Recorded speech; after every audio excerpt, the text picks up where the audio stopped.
For almost 100 years now, there's been this one question that has haunted aviation history. What on earth happened to Amelia Earhart? Her disappearance is, without a doubt, one of the greatest unsolved mysteries of the 20th century. So today, we're going to try to piece it all together, to look at her final flight and the chain of events that led to a global icon just vanish. So let's start with these words. Some of the last, most desperate words ever heard from her on July 2nd, 1937. Just try to put yourself in that cockpit for a second. You're losing fuel, you're lost over a completely empty ocean, and you're desperately hunting for a tiny speck of land on a vast map. These words, they put us right there with her, feeling that rising panic in her final moment. And this was the plane that was supposed to make it all happen. Her Lockheed Electra.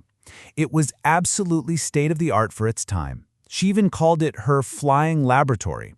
This was the machine that was going to carry her into the history books as the first woman to fly around the entire globe. Okay, so that final transmission, it's really the core of this whole thing, right?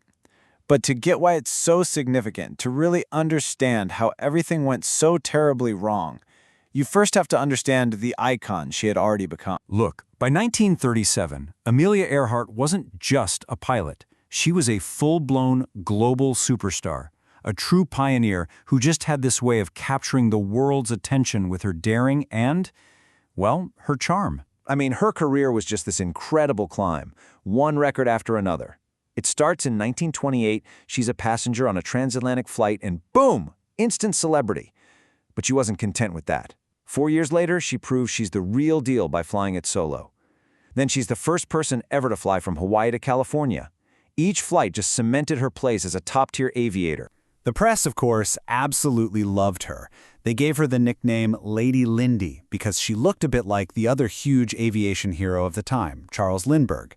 And that name was perfect. It just summed up her whole public image, this brave, all-American hero who was blazing a trail for women. But here's the thing about her.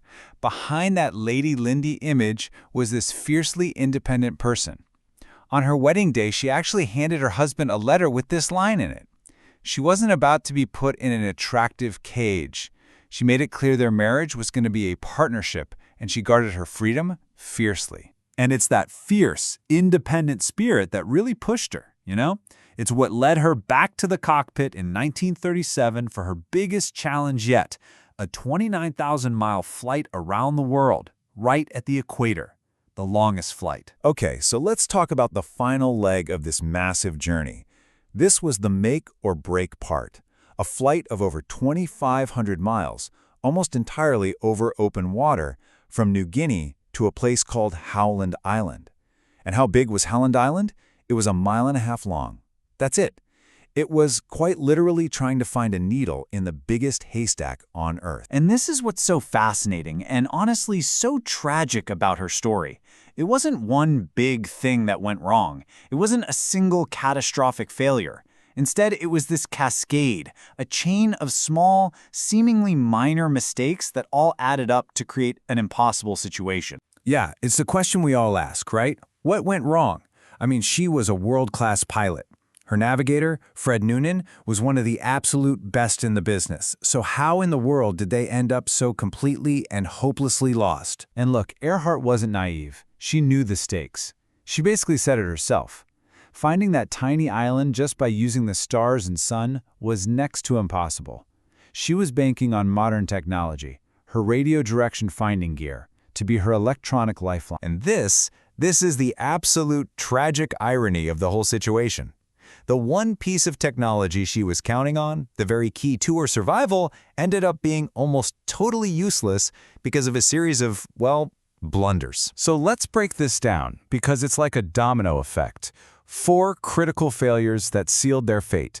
First, she had a key antenna taken off the plane to save a little weight. She thought it was clunky. Second, she asked the Coast Guard ship waiting for her to transmit on a radio frequency that her direction finder couldn't even lock onto. On top of that, can you believe this? Her plane, the ship, and the island were all on 3 different time zones that weren't synced up, so they kept missing each other's broadcast schedules. And the final nail in the coffin? Her plane's receiving antenna probably broke, meaning she could transmit, she could yell for help, but she couldn't hear a single word back. So, after that last garbled message, silence. The world was just left hanging with nothing but questions. What followed was the biggest search in history, and a mystery that, let's be honest, we're still obsessed with today. I mean, the U.S. government mounted an absolutely massive search. We're talking $4 million, which back then was an insane amount of money. It was the most expensive search and rescue mission in American history at that point. And after 2 weeks, nothing. Not a scrap of wreckage. Not an oil slick. Nothing. It was as if the plane and the 2 people inside had just been erased from existence. So, with zero wreckage, zero evidence, what do you get? You get theories. The official government story is the crash and sink theory. Simple. They ran out of gas, crashed in the ocean, and the plane sank miles deep.